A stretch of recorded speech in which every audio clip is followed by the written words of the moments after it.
या गोष्टीवरून आपल्याला एकच समजतं की आपण माणसाला त्याच्या सुंदरतेवरून कधीच ओळखलं नाही पाहिजे, कारण खरी सुंदरता तरीही मनातच असते. चांगलं कर्म केलं तरीही त्यांच्यासोबत कधीच चांगलं होत नाही. ते त्यांच्या आयुष्यामध्ये आनंदी राहण्यासाठी न जाणे किती लोकांना खुश करत असतात, पण त्यांच्या आयुष्यात मात्र कधी आनंद लिहिलेलाच नसतो. मी लहानपणापासूनच असं आयुष्य काढत होते, त्यामध्ये दूरदूरपर्यंत कधी आनंदाचा एक क्षणही मला दिसत नव्हता. माझा इतका काळा रंग होता की लोक मला म्हणायचे की तू एक काळी सावली आहेस आणि ती जर कोणावर पडली तर त्याचं आयुष्य खराब होईल. मी एका अशा गावात राहत होते जिथे खूप गरिबी होती. बाकीची लोकही गरिबीमध्येच आयुष्य काढत असायची. आमचं गाव हे खूप मेहनती होतं. आमच्या गावामध्ये जास्त सुशिक्षित लोकही नव्हते, त्यामुळे मला शिक्षणामधलं काहीच समजत नव्हतं. आमच्या गावातली लोकही कसं तरी 2 वेळेचं जेवण जेवत होती. हेच त्यांच्यासाठी खूप होतं. आम्ही 3 बहीण भाऊ होतो. माझा भाऊ खूप छोटा होता आणि माझ्यापेक्षा छोटी एक बहीण होती. माझ्या छोट्या भावाच्या जन्माच्या वेळी माझ्या आईचा मृत्यू झाला आणि त्यानंतरच माझ्या वडिलांनी दुसरं लग्न केलं. त्यांनी आमच्या डोक्यावर एक सावत्राई आणली होती, जी आम्हा 3 बहीण भावांना खूप त्रास देत होती. लहानपणापासूनच आम्ही 3 बदलते रंग बघत आलो होतो. ती आमच्या वडिलांसमोर खूप चांगलं वागायची, पण आमचे वडील गेल्यानंतर मात्र आम्हाला खूप त्रास देत होती. सुरुवातीपासूनच तिने मला घराच्या कामामध्ये ढकललं होतं. ज्या वयात मी खेळायला हवं होतं त्या वयात मला तिने चुलीच्या जवळ ढकललं होतं. माझ्या छोट्या बहिणीला माझी आत्या तिच्यासोबत घेऊन गेली, कारण माझ्या आत्यालाही कोणीच नव्हतं. माझी आत्या आम्हा दोघींपैकी कोणाला तरी न्यायला आली होती, पण माझा काळा रंग असल्यामुळे माझ्या आत्याने मला नाकारलं आणि माझ्या बहिणीला स्वीकारलं. ती म्हणाली की मी हिची सगळी जबाबदारी घेईन आणि ही आयुष्यभर माझ्यासोबतच राहील. तिचं लग्नही मी करून देईन. तेव्हा मात्र मला खूप आनंद झाला होता. मी म्हणाले की चला, माझ्या बहिणीची तर सुटका झाली. आता मात्र माझ्या बहिणीचं टेन्शन गेलं होतं. माझ्या आत्याचंही घर खूप चांगलं होतं. तिच्या नवऱ्याने आणि तिने मिळून माझ्या बहिणीचा खूप चांगला सांभाळ केला होता. जर माझाही चेहरा चांगला असता तर मलाही कोणी ना कोणीतरी घेऊन गेलं असतं, पण माझ्यासोबत असं नाही झालं. असं म्हणतात की जो दिसायला चांगला नसतो त्याचं नशीबही तसंच असतं, आणि माझं नशीबही असंच होतं. तेव्हा माझ्या भावाचं वय फक्त 10 वर्ष होतं आणि माझं वय 18 वर्ष. माझ्या वडिलांना वाटत होतं की माझं लवकरात लवकर लग्न करून द्यावं, पण माझा रंग इतका काळा होता की गावामध्ये कोणीच मला त्यांची सून बनवण्यास तयार नव्हतं. कारण गावामध्ये जो कोणी मला बघत होता तो हेच म्हणत होता की हिला अंधारामध्ये जरी उभा केलं तर ती अंधारामध्ये दिसणार नाही आणि लग्नानंतर तिची मुलंही तिच्यासारखीच होतील. गावामधले काही लोक माझी असंच चेष्टा करत असायचे. मी घरातून जास्त बाहेर निघत नसायचे, कारण माझी सावत्राई मला कामातच गुंतवून ठेवायची. लहानपणापासूनच मी घरातली सगळी छोटी मोठी कामं करत आले होते. माझी सावत्राई मात्र तिचं आयुष्य एकदम ऐशोआरामात जगत होती. माझं आयुष्य तर असंच निघून चाललं होतं. माझे वडील माझ्यासाठी आता चांगला मुलगा बघत होते, पण माझ्यासाठी कोणीच मुलगा मिळत नव्हता. मला माहित होतं की माझ्या चेहऱ्यामुळेच मला कोणी मुलगा भेटत नाही, पण त्या लोकांना मात्र मला या घरातून काढायचं होतं. माझी सावत्राई म्हणायची की तिचं लवकरात लवकर लग्न करून टाका. तिचं माझ्यासोबत वागणंही अजिबात चांगलं नव्हतं. ती माझ्या भावासोबत खूप चांगली वागायची, कारण तो मुलगा होता आणि तोच त्यांना पैसे कमवून देणार होता. या जगात सगळी माणसं ही स्वार्थी आहेत. जेव्हा कोणी माणूस कोणा माणसाशी चांगला वागत असेल तर त्याचा नक्कीच त्यामागे स्वार्थ असतो. माझी सावत्राई ही अशीच होती. माझा भाऊ हा तिच्या कामाचा होता, त्यामुळेच घरी माझ्या भावाला सगळे इज्जत आणि प्रेम देत होते. मला मात्र घरात ना इज्जत मिळाली ना पोट भरून जेवण. माझं आयुष्य अशा रीतीने कसं तरी निघत होतं, पण माझं लग्नही ठरत नव्हतं. तिकडून आत्याकडूनही खबर आली की माझ्या बहिणीचं लग्न ठरलं आहे. माझ्या बहिणीचं लग्न हे 17व्या वर्षी झालं होतं. मला खूप आनंद झाला होता की माझ्या बहिणीचं लग्न हे खूप धूमधडाक्यात झालं आणि तिचं सासरही खूप चांगलं होतं. पण माझं नशीबच असं अंधारामध्ये होतं, ते फक्त माझ्या चेहऱ्यामुळे. या गावामध्ये तर माझं लग्न होणं खूप अवघड होतं. त्यामुळेच माझी सावत्राई शेजारच्या गावातील स्थळ माझ्यासाठी घेऊन येत होती. ह्या गोष्टीवरूनही मला माझी सावत्राई खूप त्रास द्यायची. मी मात्र माझ्या नशिबावर रडत बसायचे. एके दिवशी माझ्यासोबत असं काही झालं की मला कधी दूर दूरपर्यंतही वाटलं नव्हतं की माझ्यासोबत काही असं होईल. एक दिवस माझी सावत्र आई तिच्या शहरातल्या बहिणीकडे गेली होती आणि तिकडून ती माझ्यासाठी एका चांगल्या मुलाचं स्थळ घेऊन आली होती. त्या दिवशी मात्र माझी सावत्र आई खूप खुश दिसत होती.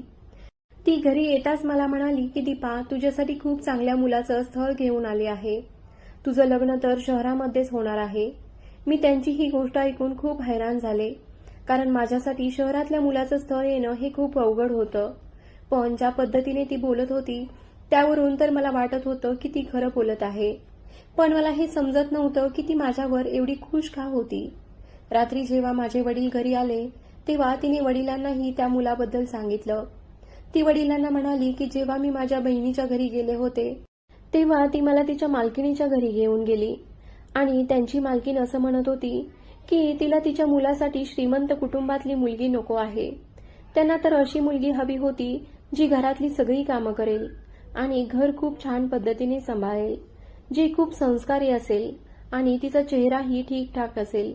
त्यांना खूप साधी मुलगी हवी आहे. अशी मुलगी भेटली तर मला नक्की सांगा. जो अशी मुलगी शोधून आणेल त्याला मी 5 लाख रुपये इनाम म्हणून देईन. त्या बक्षिसाची रक्कम यासाठी ठेवली होती की तिला खरंच कोणीतरी संस्कारी आणि भोळी मुलगी हवी होती, कारण आजच्या जमान्यामध्ये अशा मुली नशीबवाल्यांनाच मिळायच्या. त्यांच्या मालकिनीचं असं म्हणणं होतं की ज्या श्रीमंत घरच्या मुली असतात त्यांना घर सांभाळता येत नाही. त्या खूप हुशारही असतात आणि शिकलेल्या असतात, त्यामुळे त्या घराचं वाटोळं करून ठेवतात. माझी सावत्राई तर असं म्हणत होती की आपली दीपा तर घरातील कामं चांगल्या प्रकारे करते आणि खूप साधी सरळ आहे. मला माहित आहे आपली दीपा तिथे गेली तर ती खूप चांगल्या पद्धतीने घर सांभाळेल. त्यावर माझे वडील म्हणाले की तू 5 लाखांच्या लालचमध्ये येऊन दीपाला त्यांच्या घरची सून बनवत आहेस तर. माझी आई हे सगळं ऐकून खूप घाबरली होती. ती माझ्या वडिलांच्या बोलण्याला टाळत होती. ती म्हणाली की असं काहीच नाही, मला हे सगळं नको आहे, पण मी हे सगळं माझ्या दीपासाठी करत आहे. तिला चांगलं सासर मिळावं म्हणून. तुम्ही जर हो म्हणालात तर मी लगेच या गोष्टीबद्दल मालकिनींना बोलेल की एक नजर तुम्ही आमच्या दीपावरही टाका, जर त्यांना आपली दीपा आवडली तर. आणि ती शांत झाली. माझे वडील म्हणाले ठीक आहे, जसं तुला करायचं आहे तसं कर, पण माझ्या मुलीसाठी एक चांगलं घर बघ जिथे तिला काहीच त्रास नसेल. सावत्राईने माझ्या वडिलांना खूप विश्वासात घेऊन हे सगळं सांगितलं होतं की तिला तिच्या सासरी काहीच त्रास होणार नाही. माझी सावत्राई मात्र लगेच दुसऱ्या दिवशी शहरामध्ये गेली. तेव्हा त्या मुलाच्या आई म्हणाल्या की एकदा मुलगी बघून घेते आणि बघितल्यानंतरच आम्ही निर्णय घेऊ. त्यानंतर त्या आमच्या घरी आल्या होत्या. त्यांना माझ्यासोबत एकांतात काहीतरी बोलायचं होतं, त्यामुळे माझ्या सावत्राईने मला आणि त्यांना एका रूममध्ये पाठवलं. मालकीण मला खूप जवळून निरखून बघत होती. माझी नजर मात्र वर होत नव्हती. मी त्यांना खूप घाबरले होते. त्यांनी मला चारी बाजूने बघितलं, मग विचारलं की तुझं शिक्षण किती झालं आहे. मी म्हणाले माझं शिक्षण झालं नाही, आमच्या गावामध्ये मुलींना शिकवलं जात नाही. त्यावर त्यांनी मला एक प्रश्न विचारला की ही बाहेरची बाई आहे जी तुझं लग्न करून देत आहे ती तुझी सावत्र आई आहे ना. मी म्हणाले हो. तेव्हा ती म्हणाली की मला माहित आहे ती स्वार्थापोटी तुझं लग्न माझ्या मुलाशी करून देत आहे, पण तू माझ्या मुलाशी लग्न करण्यास तयार तर आहेस ना. मी म्हणाले मी काही बोलू शकत नाही. जो निर्णय माझे घरचे घेतील तोच निर्णय माझाही असेल. तेव्हा ती मला म्हणाली तू खूपच चांगली मुलगी आहेस. आजकाल तर सगळ्या मुली लग्नाआधीच त्यांची आवड निवड जाहीर करत असतात. तेव्हा मी त्यांना म्हणाले की तुम्ही पहिला व्यक्ती आहात जी मला चांगलं म्हणाले आहे आणि माझी इतकी प्रशंसा केली आहे, नाहीतर सगळे माझा चेहरा बघून माझ्यावर हसतात. ती माझ्या या गोष्टीवर हसू लागली आणि म्हणाली की माणसांचा चेहरा चांगला असला नाही तरी चालतो, पण मन चांगलं असलं पाहिजे. तुझं तर मन खूपच चांगलं आहे. मी तुझं लग्न माझ्या मुलासोबत करायला तयार आहे. मी त्यांना म्हणाले की मालकीनबाई, जो निर्णय तुम्ही घेणार आहात तो थोडासा विचार करून घ्या, कारण माझ्या आयुष्याचा प्रश्न आहे आणि माझं आतापर्यंतचं आयुष्य हे लोकांचं कडू बोलणं ऐकण्यातच गेलं आहे. आता इथून पुढेही मला नाही वाटत की तुम्ही मला असं काही बोलावं. तेव्हा मालकीनबाई म्हणाल्या की असं नको बोलूस. तुझ्या चेहऱ्यावर जी चमक आहे, जो भोळेपणा आहे, तुझ्या तोंडातून निघणारे हे सगळे खरे बोल यातूनच मला समजतं आहे की तू किती चांगले आहेस. आता मला तुला माझ्या घरची सून बनवायचं आहे. ती मला म्हणू लागली की तुझ्याकडून आमच्या खूप अपेक्षा आहेत, त्यामुळेच मी माझ्या मुलाचं लग्न तुझ्याशी करून देत आहे. मी तर त्यांच्या या गोष्टीवर खूप शांत बसले होते. पुढच्या क्षणाला त्यांनी सगळ्या घरामध्ये सांगितलं की मला मुलगी खूप पसंत आहे आणि मी हिला माझ्या घरची सून बनवणार आहे. अशा रीतीने माझं लग्न त्यांचा मुलगा अनुज सोबत ठरलं आणि लगेचच त्यांनी आमचं लग्नही केलं. लग्न व्हायच्या आधीच मालकीनबाईंनी माझ्या सावत्राईला बक्षीस म्हणून 5 लाख रुपये दिले होते आणि ती असंही म्हणत होती की मी तुमची खूप आभारी आहे, कारण तुम्ही तुमच्या घरातला मौल्यवान हिरा आम्हाला सोपवला आहे. माझ्या सावत्राईने माझं लग्न केलं नव्हतं तर तिने 5 लाख रुपयाला मला विकलं होतं. माझी सासू एक अशी बाई होती जिला साधी माणसं खूप आवडायची, त्यामुळेच तिने मला पहिल्या बघण्यातच पसंत केलं होतं. माझी सासू असं म्हणायची की मेकअप लावून चेहरा तर साफ होतो पण मन मात्र साफ होत नाही. त्यानंतर माझी सासू म्हणाली की बाळा, मी तुझ्या डोळ्यातच बघितलं होतं की तुझ्यावर किती अत्याचार झाले आहेत आणि तुझे डोळेच या गोष्टीचा पुरावा देतात. आता तुला हे घर चांगल्या पद्धतीने सांभाळायचं आहे. मी आता सून म्हणून मोठ्या बंगल्यामध्ये आले होते. मला कधी वाटलं नव्हतं की मी एवढी सर्वसाधारण गावाकडची मुलगी एवढ्या मोठ्या शहरामध्ये येईन. माझा नवरा मात्र माझ्यापासून खूप दूर होता. मला माहीत नव्हतं की त्याचं हे लग्न त्याच्या मर्जीने झालं होतं की नाही. मला माझ्या रूममध्ये बसवलं होतं. मला वाटलं की आता माझं आयुष्य खूप चांगल्या पद्धतीने जाईल. आता मला पोट भरून जेवण तरी मिळेल, कारण मी ज्या गावातून आले होते तिथे सगळ्यात कठीण काळ मी घालवला होता. थोडा वेळ झाल्यानंतर माझा नवरा माझ्या रूममध्ये आला. मला वाटलं की तो माझ्यासोबत बसून थोडं बोलेल, पण तो मला इतक्या रागात दिसत होता की त्याने माझ्या शेजारी येऊन त्यांची उशी आणि त्यांचं अंथरूण पांघरून घेतलं आणि सोफ्यावर झोपण्यासाठी गेले. ते सगळी रात्र सोफ्यावर झोपले होते. त्यांनी माझ्यासोबत एक क्षणही घालवला नव्हता. तेव्हा मला समजलं होतं की मी त्यांना आवडले नाही. त्या रात्री मी खूप रडले होते आणि रडत कधी झोपी गेले हे माझं मला समजलं नाही. सकाळी जेव्हा माझे डोळे उघडले तेव्हा माझी सासू माझ्या रूममध्ये आली होती आणि त्यांनी बघितलं की माझा नवरा सोफ्यावर झोपला आहे आणि मी बेडवर. ते बघून त्यांना खूप राग आला. त्यांनी त्यांच्या मुलाला उठवलं आणि त्याला विचारू लागल्या की तू इथे का झोपला आहेस. माझ्या सासूने माझ्या नवऱ्याचा हात पकडला आणि त्याला रूमच्या बाहेर घेऊन गेली. मी दरवाजापाशी गेले आणि त्या दोघांचं बोलणं ऐकू लागले. ते दोघे एकमेकांशी खूप भांडत होते.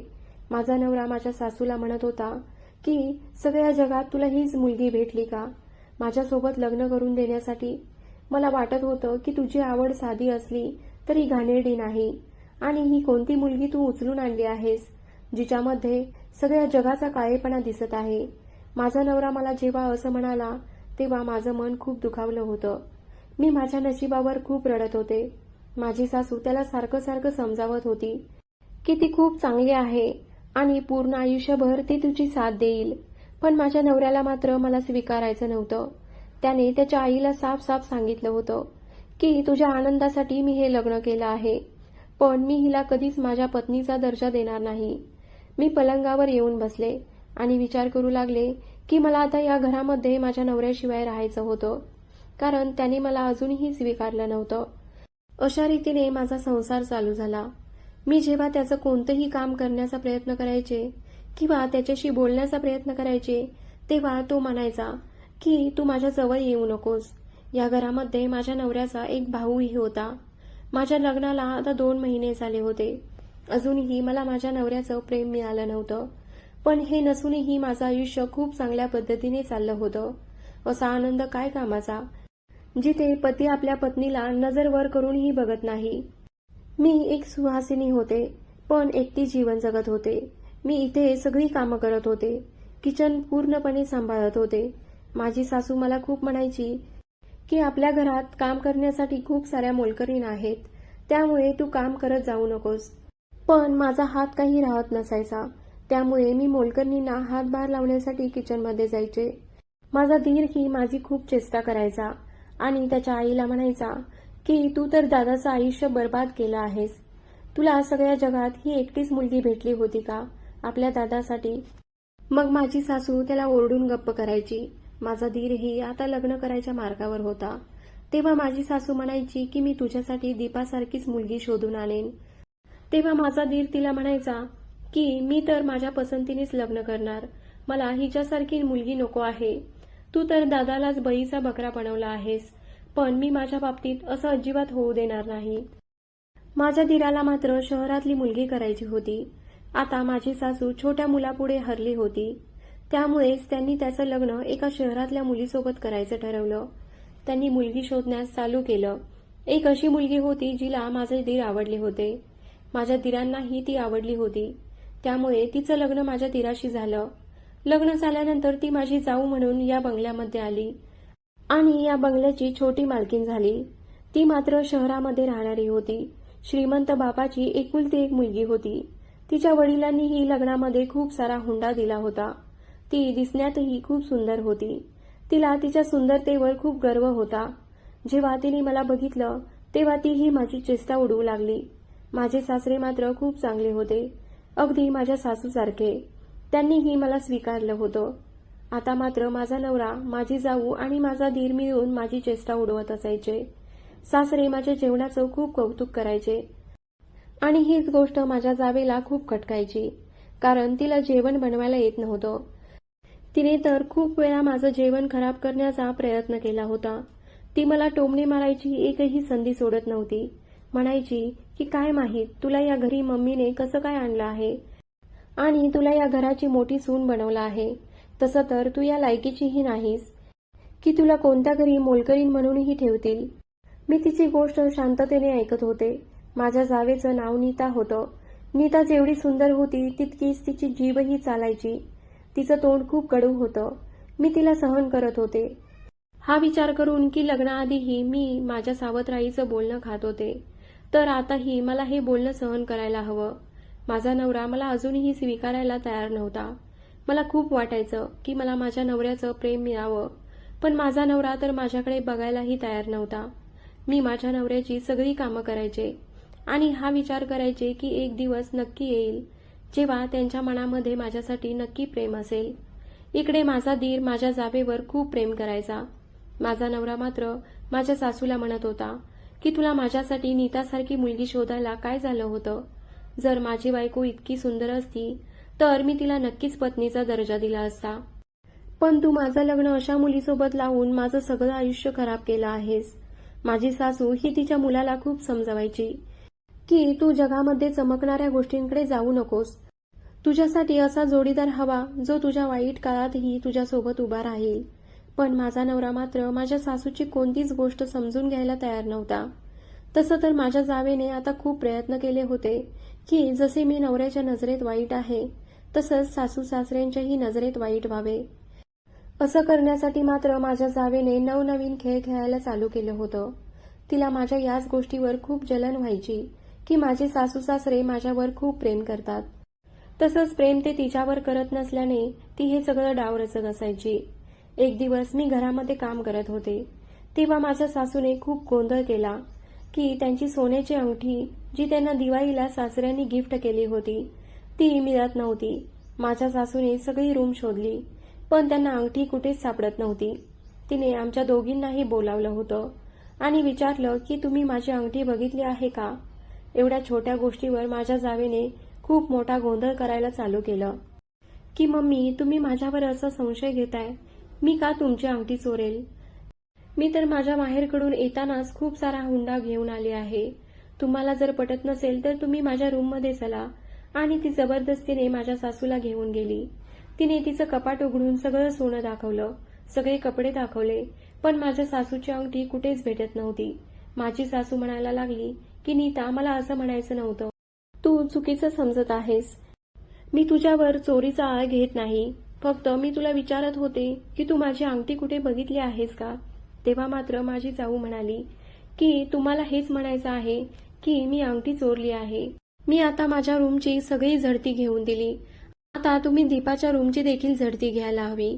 जेव्हा तिने ही गोष्ट सगळ्यांना सांगितली तेव्हा मात्र मी सर्वांकडे फाटलेल्या नजरेने बघू लागले. माझी सासू म्हणत होती की दीपा कधीच चोरी करू शकत नाही, तू दीपावर असा आरोप करू नकोस. माझी जाऊ बोलू लागली की आपण एक वेळ बघू तरी शकतो ना. ती जबरदस्तीने माझ्या सासूला माझ्या रूममध्ये घेऊन गेली. माझी अलमारी उघडून माझे सगळे कपडे इकडे तिकडे फेकू लागली. तिने माझ्या अलमारीमध्ये ठेवलेली माझी पर्स काढली आणि त्या पर्समधूनही सामान सगळं जमिनीवर इकडे तिकडे टाकलं. मी हे बघून खूप हैराण झाले होते की त्या पर्समधून निघणाऱ्या सामानासोबतच अंगठीही निघाली होती, जी माझ्या सासूची होती. मला काहीच समजत नव्हतं की ती अंगठी माझ्याकडे कशी आली. तेव्हा माझी जाऊ माझ्या सासूला म्हणाली, मम्मी बघितलं, ही गावाकडची मुलगी सून बनवण्याचा परिणाम. हिनेच तुमची अंगठी चोरी केली आहे. माझ्या सासूला मात्र आताही तिच्या बोलण्यावर विश्वास बसत नव्हता. मी रडून रडून त्यांना एकच गोष्ट सांगत होते की मी ही अंगठी चोरली नाही, पण माझ्याच पर्समधून ती अंगठी निघालेली असल्यामुळे त्यांना माझ्यावर संशय येणं हे साहजिक गोष्ट होती. माझी सासू सासरे मला काहीच बोलले नव्हते, पण जेव्हा ही गोष्ट माझ्या नवऱ्यापर्यंत गेली तेव्हा त्याने खूप गोंधळ घातला. तो माझ्या सासूला म्हणत होता, हिला या घरातून हकलावून दे. ही चांगली मुलगी नाही. हिने आज अंगठी चोरली आहे, उद्या ती काहीही चोरून नेईल. माझी सासू त्यांच्या मुलाला काही बोलू शकत नव्हती, पण त्यांचं वागणं आता बदललं होतं. कारण मला समजत होतं की आता त्यांना नीताच्या गोष्टीवर विश्वास बसू लागला होता. थोड्या दिवसानंतर कोजागिरी पौर्णिमेचा सण आला. मीही माझ्या नवऱ्यासाठी व्रत ठेवलं होतं. तसं तर व्रत माझ्या जावेनेही ठेवलं होतं, पण मी बघितलं की माझी जाऊ ही तिच्या रूममध्ये लपून छपून काहीतरी खात होती. तिला भूक सहन होत नव्हती. मला त्याच्याशी काहीच प्रॉब्लेम नव्हता, पण ती मला या घरामध्ये सहन करण्यास तयार नव्हती. तिनेच माझ्या सासूच्या रूममधून अंगठी चोरली होती आणि माझ्या रूममध्ये येऊन माझ्या कपाटात ठेवली होती. कारण ती गोंधळ करू शकेल आणि सासू सासरे मला वाईट समजतील. आता तर तिला तिच्या मोठ्या घटस्फोटित बहिणीचं लग्न माझ्या नवऱ्याशी लावून द्यायचं होतं आणि त्यांना आमच्या सगळ्या घराचा ताबा घ्यायचा होता. मी माझ्या नवऱ्याची जरी लाडकी नसले तरी मी माझ्या सासू सासऱ्यांची लाडकी होते. ते माझ्या या स्वभावामुळे मला लाड करत होते. पण त्या दिवशी मात्र माझी जाऊ त्यांच्या डोळ्यामध्ये मला खाली पाडण्यास यशस्वी झाली होती. माझ्या सासूने मला कोजागिरी पौर्णिमेच्या दिवशी किचनमध्ये जेवण बनवण्यास सांगितलं होतं. त्या म्हणाल्या की तू खूप चांगलं जेवण बनवतेस, तुला सर्वांसाठीच आज जेवण बनवावं लागेल. मी खूप खुश झाले होते की सासूने ही जबाबदारी माझ्यावर टाकली होती. मी सगळं जेवण बनवल्यानंतर माझ्या रूममध्ये गेले. थोडा वेळ गेल्यानंतर मला ओरडल्याचा आवाज येऊ लागला. माझी सासू मला जोरजोरात आवाज देत होती. मी धावतच किचनच्या दिशेने गेले आणि समोरचं दृश्य बघून माझ्या पायाखालची जमीनच सरकली. घरातील सगळे लोक किचनमध्ये हजर होते. माझी जाऊ ही जोरजोरात रडत होती. ती म्हणत होती की मम्मी, तुमच्या मोठ्या सुनेला आपल्या सगळ्यांना जीवे मारायचा आहे. मी फाटलेल्या नजरेने तिच्याकडे बघत होते. तिने तिच्या हातामध्ये उंदीर मारण्याचं औषध पकडलं होतं. ती माझ्या सासूला म्हणू लागली होती की जेव्हा मी किचनमध्ये पाणी पिण्यासाठी आले होते त्यावेळेस हे औषध जमिनीवर पडलं होतं. मी जेव्हा मोलकरणीला विचारलं की हे इथं कसं आलं, तेव्हा ती म्हणाली की दीपा मॅडमच्या हातात आम्ही हे औषध बघितलं होतं. आता तुम्हीच सांगा सासूबाई की किचनमध्ये उंदीर मारण्याचं औषध काय करत आहे. नक्कीच हिने जेवणात मिसळलं असावं. त्यामुळेच आपल्याला सगळं जेवण चेक करून खावं लागणार. मगच दीपाचा पडद्यामागचा चेहरा आपल्याला समजेल. मी मात्र त्या लोकांना नकार देत होते की मी उंदीर मारण्याचं औषध मिसळलंच नाही आणि मी माझ्या लोकांना मारण्याचा प्रयत्न का करेल. माझी जाऊ, माझा दीर आणि माझा नवराही माझ्या विरुद्ध माझ्या सासू आणि सासऱ्यांना हे सगळं भरवून सांगत होते, पण मी मात्र सारखं नकार देत होते. कोणीच माझ्या गोष्टीवर विश्वास ठेवायला तयार नव्हतं. तेव्हा अचानक माझे सासरे म्हणाले की ठीक आहे, तर सगळ्या नोकरांना बोलवा. तेव्हा माझी जाऊ म्हणाली की चला बोलवा नोकरांना. ही मोलकरीण तर आपल्या घरातली खूप जुनी मोलकरीण आहे. जर तुम्हाला विश्वास बसत नसेल तर तुम्हीच हिला विचारा. संगीतानेच तिला किचनमध्ये हे औषध आणताना बघितलं होतं आणि तिने मला हेही सांगितलं होतं की ती हे पाकिट फोडून आपल्या जेवणाशी काहीतरी छेडछाड करत होती. म्हणूनच आज रात्री आपल्या सगळ्यांना हे औषध खाऊ घालून मारणार होती. हिला आपल्या घरातली सगळी प्रॉपर्टी आणि पैसा हवा आहे, त्यामुळेच ती ही सगळं करत आहे. मम्मी, तुम्ही खूप मोठी चूक केली आहे या गरीब मुलीला आपल्या घरी आणून.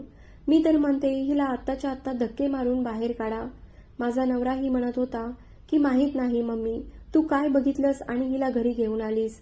ना हिची नियत चांगली आहे, ना ही दिसायला चांगली आहे.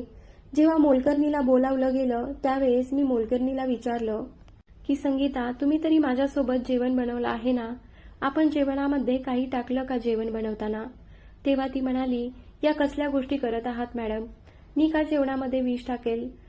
पण हा, मी तुम्हाला उंदीर मारण्याच्या औषधाचं पाकिट किचनमध्ये आणताना पाहिलं होतं.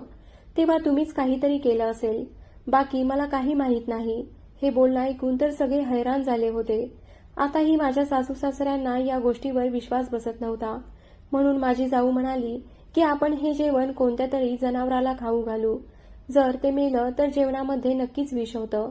आणि ती मांजर काही क्षणातच मरून पडली. मी मात्र खूप रडत होते. विचार करत होते की कोणत्या संकटात मला माझ्या जावेने फसवलं आहे. हे तिने सगळं मुद्दाम केलं होतं, हेही मला माहीत होतं. माझी सासू माझ्याजवळ आली आणि तिने मला जोरात कानाखाली वाजवली. ती बोलू लागली की दीपा, नीता तुझ्या बाबतीत बरोबर बोलत होती की तुला या घरातून बाहेर काढायला हवं. मी म्हणाले की संगीता खोटं बोलत आहे. मी काहीही केलं नाही. हा डाव माझ्या विरुद्ध रचला गेला आहे. तेव्हा सासू म्हणाली की संगीता आपल्या घरची खूप जुनी नोकर आहे. ती कधीच खोटं बोलू शकत नाही. तिने आमच्या घरातलं मीठ खाल्लं आहे. ती आमच्यासोबत कायम खरी राहिली आहे. तू जर खरं बोलत आहेस तर आपल्या घरातली मांजर कशी मेली? बरं झालं की तुझा सगळा खरेपणा आत्ताच समोर आला. आम्ही हे सगळं जेवण खाल्लं असतं तर आज आम्ही जिवंत नसतो. हे सगळं बोलणं ऐकून मात्र मी खूप रडत होते. माझ्या सासूने मला घरातून जायला सांगितलं. या खेळामध्ये माझी जाऊ यशस्वी झाली होती. तेव्हा मी माझ्या जावेला म्हणाले की तू माझ्यासोबत चांगलं केलं नाहीस. देव तुला याची शिक्षा नक्की देणार. तेव्हा माझी जाऊ मला म्हणू लागली की तुझ्यासारख्या मुलींची जागा तर झोपडपट्टीमध्येच आहे. या मोठ्या घरामध्ये तुझी लायकी नाही. आता तर माझ्या नवऱ्याने मला घरातून निघून जाण्यासाठी सांगितलं होतं. माझी सासू मला म्हणत होती की तू या घरातून निघून जा, कारण तू या घरात आल्यापासून काही ना काही वाईट गोष्टी घडत आहेत. मला आता लाज वाटत आहे की मी तुला या घरची सून बनवून घेऊन आले. तू जेव्हा अंगठी चोरलीस तेव्हा मी काहीच बोलले नाही. आता तर तू आमच्या जीवावर उठली आहेस. आता मी हे सहन करू शकत नाही. तुला त्याची शिक्षा नक्कीच मिळणार. नीता बरोबर बोलत होती की खानदानी मुली या खानदानीच असतात. आणि एक तू आहेस जी ना चेहऱ्याने सुंदर आहेस नाही बुद्धीने. तुला आता इथे राहायची काहीच गरज नाही. आणि त्यांनी मोलकरणीला माझं सामान बांधण्यास सांगितलं आणि ड्रायव्हरला सांगितलं की हिला हिच्या माहेरी सोडून या. मी माझ्या सासूचे पाय धरून रडत होते. त्यांना म्हणत होते की प्लीज माझ्यासोबत असं काही करू नका. माझ्यावर खोटा आरोप लावला आहे. पण या घरात माझं कोणीच ऐकत नव्हतं. आता तर माझ्या सासऱ्यांनीही माघार घेतली होती. मी भुकेली होते, जिने तिच्या नवऱ्यासाठी व्रत ठेवलं होतं. आता मी माझ्या नवऱ्याकडून तो उपवासही सोडला नव्हता. तोपर्यंतच मला माझ्या घरातून हाकलावून दिलं होतं. ड्रायव्हर मला माझ्या माहेरी सोडून गेला. माझ्या सावत्राईने मला असं येताना बघितलं आणि तीही हैराण झाली. ती म्हणाली की तुझं लग्न होऊन तर आता 7 महिने झाले आहेत आणि तू तुझ्या सासरहून भांडण करून आली आहेस. मी तिला सगळी गोष्ट सांगितली. तेव्हा तीही असंच म्हणाली की तू काळ्या तोंडाची आहेस. नक्कीच हे सगळं तूच केलं असणार. माझ्या सावत्राईने मला विकून जे पैसे मिळाले होते त्यातून घर खूपच चांगलं बनवलं होतं. आता मात्र घरात सगळ्या गोष्टी होत्या. खूप दिवसांनंतर माझ्या छोट्या भावाला मी भेटले होते. तोही मला मिठी मारून खूप रडत होता. या घरामध्ये माझ्या त्रासाचा कोणालाही अंदाज नव्हता, शिवाय माझ्या छोट्या भावाला सोडून. तो म्हणाला की ताई, इतकं सगळं झालं आणि तू आम्हाला काही सांगितलं नाहीस. तुला तुझा नवरा पसंत करत नाही तर तू लग्नाच्या दुसऱ्याच दिवशी इथे यायला हवं होतंस. आम्हाला तर वाटत होतं की तू तिथे खूप चांगले दिवस काढत आहेस, खूप सुखी आहेस. मी माझ्या भावाला सांगितलं की तिथे माझा एक दिवसही चांगला गेला नाही. मी माझ्या नशिबावर रडत असायचे. माझी सावत्राई मला दिवस रात्र टोमणे मारत असायची. आता तर मला पहिल्यापेक्षा जास्त टोमणे आणि त्रास चालू झाला होता, कारण तिला असं वाटत होतं की मी या घरातून निघून जावं. एक दिवस तर तिने माझ्यावर हातही उचलला. मी मात्र देवाकडे रडत प्रार्थना करत होते की देवा, ज्यांनी ज्यांनी माझ्यासोबत वाईट केलं आहे त्याला शिक्षा दे. कारण जेव्हापासून मी जन्म घेतला आहे तेव्हापासून माझा एक क्षणही नीट गेला नाही. आता या गोष्टीला 2 महिने झाले होते. या घरात येऊन मी माझ्या सावत्राईचे बोलणे ऐकत असायचे. सगळे कामही करत असायचे. माझ्या वडिलांनाही माझ्याबद्दल वाईट वाटत नव्हतं, कारण ते तर सगळं आपल्या पत्नीचंच ऐकत असायचे. जसे माझी सावत्र सांगायची तसेच माझे वडील करायचे. एक दिवस माझी सावत्र जिन्यावरून पडली तेव्हा तिच्या पायाला खूप लागलं होतं आणि डॉक्टरने सांगितलं की यांना अंथरुणातून उठून देऊ नका. माझी सावत्र खूप रडत होती. मग मी तिला आधार दिला आणि म्हणाले की तुला रडायची काहीच गरज नाही. मी तुझी सगळी सेवा करेल आणि लवकरात लवकर तुला बरं करेल. माझी सावत्र अंथरुणावर पडून असायची. मी तिची सगळी कामं करायचे आणि माझ्या हातानेच तिला भरवायचेही. तिचे कपडे बदलण्यापासून ते तिच्या पायाची मालिश करण्यापर्यंत मी सगळी कामं आनंदाने करत होते. मी तिची इतकी सेवा करत होते हे बघून मात्र आता माझ्या सावत्र माझी माफी मागितली होती. ती मला म्हणाली की दीपा, तुझं मन किती चांगलं आहे. मी तुला आजपर्यंत खूप काही बोलले, तुझं मन दुखावलं, पण जेव्हा तू मला अशा परिस्थितीमध्ये बघितलंस आणि माझी साथ सोडली नाहीस, माझी इतकी काळजी घेत आहेस. खरंच माणसाची नियत ही त्याच्या चेहऱ्यावरून नाही तर त्याच्या हृदयावरून, त्याच्या मनावरून केली पाहिजे. आणि तुझं मन हे नितळ पाण्यासारखं आहे. तू खूप चांगली आहेस. अशा प्रकारे माझी सावत्र आता माझ्याशी चांगली वागू लागली होती. आता ती माझं खूप कौतुक करत असायची. ती मला म्हणायची, जितकं काम तू माझं करत आहेस तेवढं काम माझ्या मुलामुलींनीही केलं नसतं. माझ्या सावत्र मनात आता माझ्याविषयी प्रेम जागं झालं होतं. देवाने मला माझ्या चांगल्या कर्माचं फळ दिलं होतं. आता तर तिला माझं दुसरं लग्नही करू द्यायचं नव्हतं. ती म्हणायची की लग्न करण्याच्या आधी मी 1000 वेळा बघून मगच तुझं दुसरं लग्न करून देईल. मला यावेळी तुला अजिबात त्रासामध्ये ठेवायचं नाही. मीही माझ्या सावत्र म्हणाले होते की आता मी सगळं नशिबावर सोडलं आहे.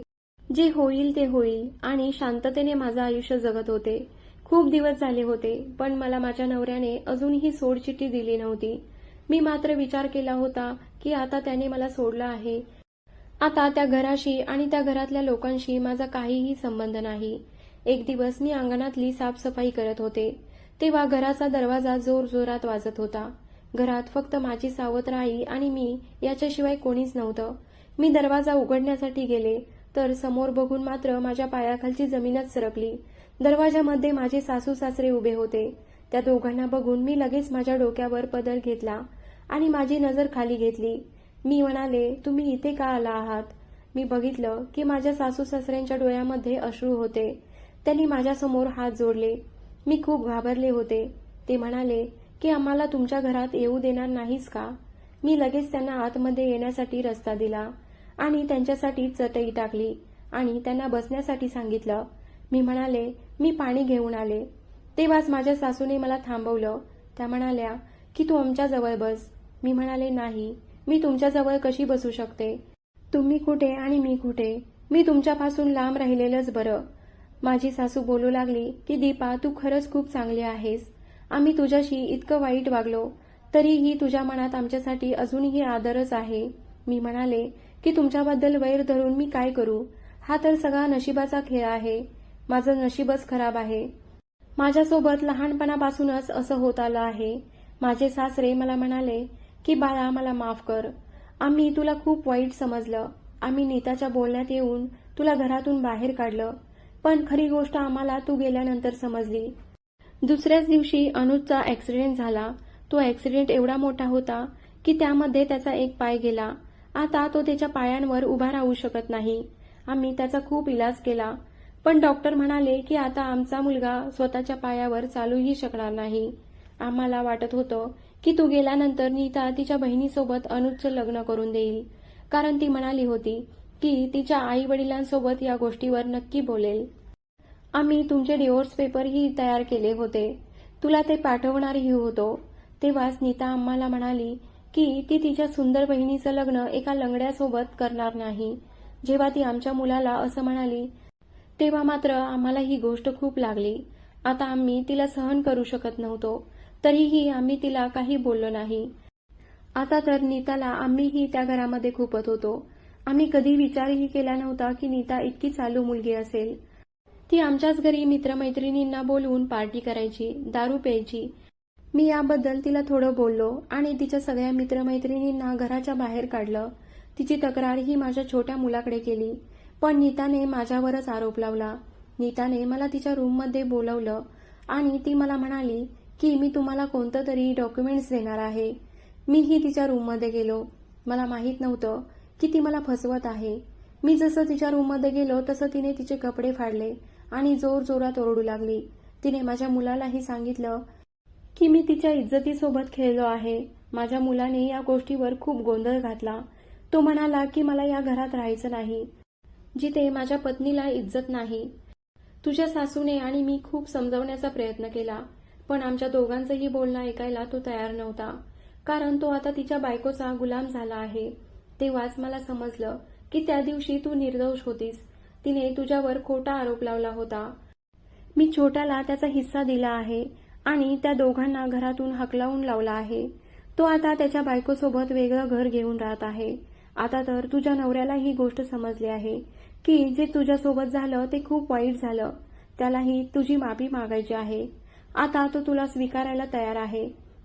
त्याला वाटत आहे की तू त्याला सोडचिठ्ठी न देता त्याच्यासोबत राहिलेलं आयुष्य घालवावं. तू घरी चल. माझी सासू आता खूप रडत होती. ती म्हणत होती की तुझ्याशिवाय माझ्या मुलाला कोणीच सांभाळू शकत नाही. जेव्हा तो तुझ्याशी बोलतही नव्हता, तुझा अपमान करत होता, तेव्हाही तू त्याची काळजी करायचीस. पण आता जर तू त्याचा सांभाळ केलास तर त्याला खूप मोठा आधार मिळेल. हे सगळं देवानेच घडवून आणलं असावं. देव त्याला शिक्षा देतोय. माझे सासू सासरे माझ्यापुढे हात जोडून उभे होते. मला विनवणी करत होते की प्लीज आमच्यासोबत घरी चल. माझ्या मुलाला कधीच सोडू नको. जे काही झालं त्यासाठी आम्हाला माफ कर. मी माझ्या सासू सासऱ्यांना म्हणाले की मी तुमच्यासोबत येणार नाही. इथे माझी आई खूप आजारी आहे. मला तिलाही बघायचं आहे. तुम्हा मोठ्या लोकांचं तर हेच असतं की तुम्ही गरीब लोकांना कधीच समजून घेऊ शकत नाही.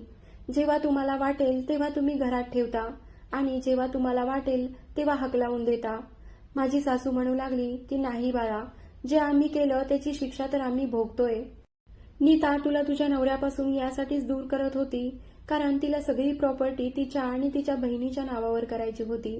पण जेव्हा माझा मुलगा अपंग झाला तेव्हा मात्र तिने लग्नासाठी नकार दिला. देव तिला एक ना एक दिवस नक्कीच शिक्षा देईल. तिने आपल्या सर्वांसोबत खूप वाईट कृत्य केलं आहे. आम्ही आता त्या मोलकरणीलाही काढून टाकलं आहे, जिने तुझ्या विरोधात खोटी साक्ष दिली होती. कारण काही दिवसानंतर तिनेही तोंड उघडलं होतं की नीता मॅडमनी मला खोटं बोलण्यासाठी पैसे दिले होते. त्यामुळेच मी तुम्हा सर्वांसोबत खोटी वागले. आम्हाला वाटलं नव्हतं की छोटी सून घरात आल्यानंतर इतका बदल होईल. पण आता तू आम्हाला माफ कर. आता जसं तू म्हणशील सगळं तसंच होईल. पण तू आमच्या घरी चल.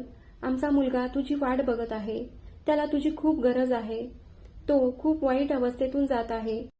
माझ्या सासू सासऱ्यांचे माझ्या सावत्राई सोबतही बोलणं झालं. त्यांनी माझ्या सावत्राईलाही सांगितलं की तुमच्या मुलीला समजावून सांगा. तिला माझ्यासोबत यायला सांगा. माझ्या सावत्राईने त्यांना खूप काही गोष्टी सुनावल्या. ती म्हणाली की मी माझ्या दीपाला खूप वाईट समजत होते, पण आता मला समजलं आहे की ती किती चांगली आहे.